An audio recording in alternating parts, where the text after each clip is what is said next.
In fact, Major General G.D. Bakshi also joins us. Major General G.D. Bakshi, thank you for joining us. This is a horrific story breaking here on Republic TV. We broke here last year how the Pakistanis were really paying the ISI and the Pakistan Army to these stone pelters through the radical separatists. There were several separatists who were arrested as well. But now, Major General G.D. Bakshi, this time it is in fact the J&K government which is paying these separatists. Yes, he's an ex-MLA, but he abuses the constitution. Does he really have the right to get this pension? Look, he has the absolute right to be thrown behind the bars for sedition, for absolutely seditious activity designed to overthrow the rule of law in J&K. And yet, we want to honor Robin Rafal and, anointment of the Hurriyat as the true representative of the people of J&K. On what basis? What election have they won? All that they have done is they have been fattened by the funds of the ISI, the funds of our intelligence agencies, and now, of course, the J&K state government's largesse. And they have been organizing all the terrorist activities, funding the terrorists, the overground workers, funding the stone pelters, funding those who burn schools, those who ruin the tourist season each year, so that the poor Kashmiri suffers. These are the people. The NIA had filed a 1,300-page charge sheet last year. What of that charge sheet? What of that charge sheet? I mean, some people seem to think that the Indian people are absolutely deficient of intelligence.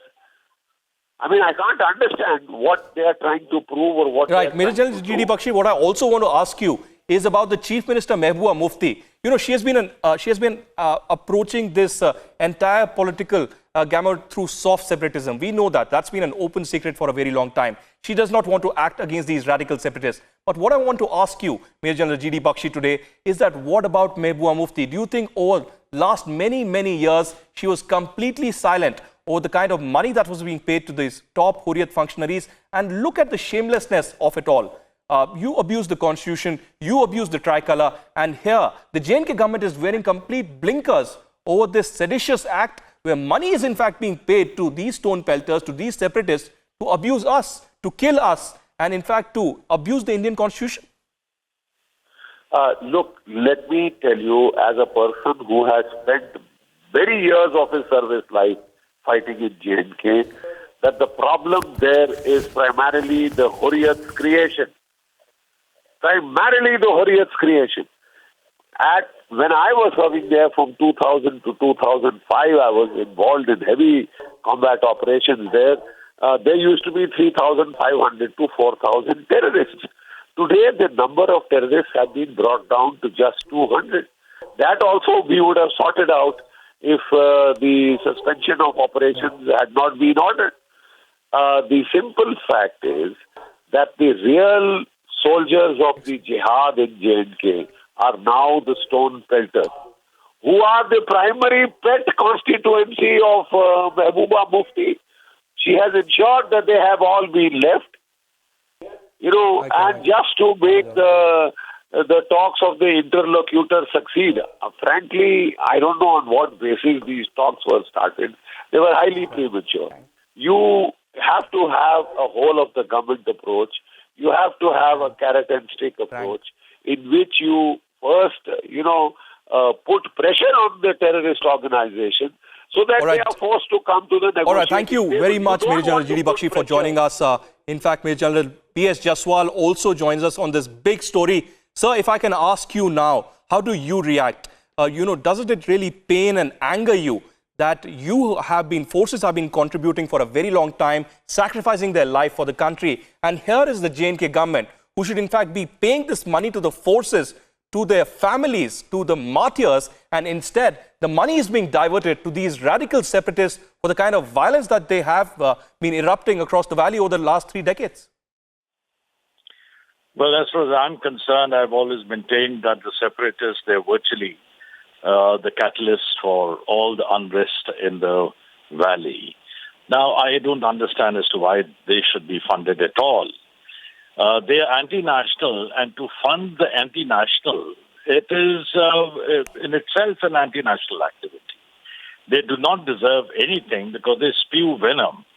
So they should not be paid any funds whatsoever, and especially so after the NIA has pointedly remarked the kinds of funds which they are getting from Pakistan and other places, and the kind of hawala racket which is going on, their assets, etc. If they're criminals, why are they being funded? That should be stopped straight away.